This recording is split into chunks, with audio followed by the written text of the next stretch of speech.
On January 19, 2013, a quiet community in South Valley, New Mexico, was thrust into darkness when the shocking news broke that the Griego family had been brutally massacred. What made this tragedy even more horrifying was that the perpetrator of this heinous act was none other than 15-year-old Nehemiah Griego, a seemingly ordinary teenager with a dark and unimaginable secret. The victims of this wicked assault were the parents, Greg Griego and his wife Sarah, along with their 3 younger children, a son and 2 daughters.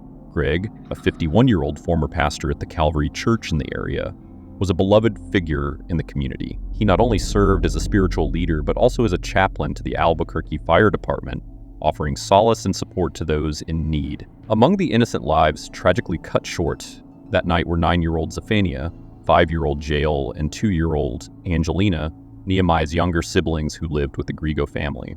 Their promising futures were abruptly snuffed out in an act that defied comprehension. Nehemiah himself was a bright and talented young musician. He possessed the ability to play guitar, drums, and bass with the church choir. To those who knew him, there was nothing unusual about this young man.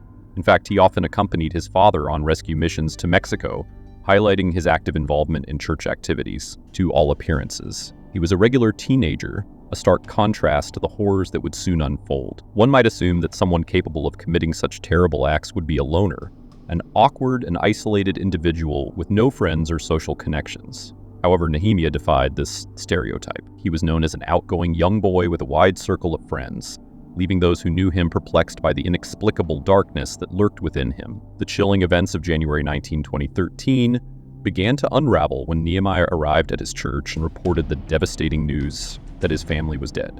This shocking revelation prompted immediate action from the pastor and another congregation member, a retired homicide detective. Sensing that something was amiss, they decided to make the fateful journey to Nehemiah's home to investigate further. Upon arriving at the Griego family residence, the retired detective's instincts proved eerily accurate. A sense of foreboding hung in the air as they entered the house, only to be met with a gruesome and horrifying sight, the aftermath of a massacre that defied belief. It wasn't long before Nehemiah's deeply unsettling confession came to light. Vince Harrison, the security chief for Calvary Albuquerque, was among those present during Nehemiah's confession.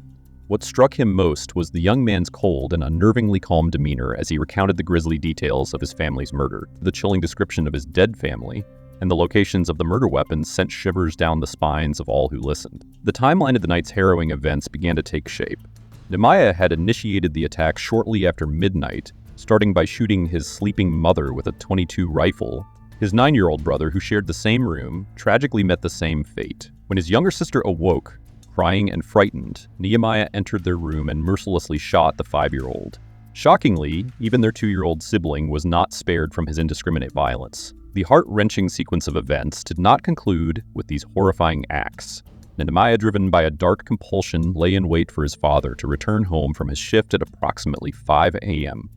As his father arrived, weary from his duties, he became the next victim, shot multiple times with an R-15 type semi-automatic rifle. It was a nightmarish tableau of violence that left the entire community reeling in disbelief. As if the initial carnage were not enough, Nehemiah admitted to reloading his weapons with the sinister intention of driving to a populated area to commit further acts of violence. His plan was to take more lives before inevitably engaging in a fatal standoff with law enforcement. The depths of his malevolence seemed unfathomable. In the years that followed, the legal system grappled with how to handle the case of Nehemiah Griego. On February 11, 2016, Judge John J. Romero of the New Mexico Children's Court made a determination based on mental health evaluations. Nehemiah would be sentenced as a juvenile, a decision that left many baffled and outraged given the gravity of his crimes. However, this decision would not stand unchallenged. In August 2019, Judge Elisa Hart filed a 75-page order in the Second Judicial District Court that overturned the lower court's ruling. This pivotal decision paved the way for Nehemiah to be sentenced as an adult, recognizing the severity of his actions and the need for accountability. Nehemiah received a sentence that reflected the gravity of his crimes. He was handed 3 concurrent life sentences, along with an additional 7 years to be served consecutively.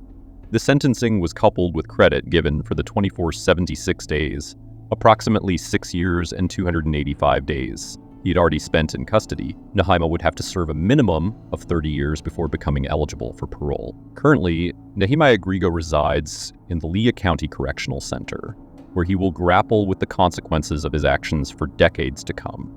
His is a very haunting story and a reminder of the darkness that can reside within even those who are close to us. The Griego family massacre is a tragedy that continues to haunt the collective consciousness of South Valley, New Mexico, and beyond.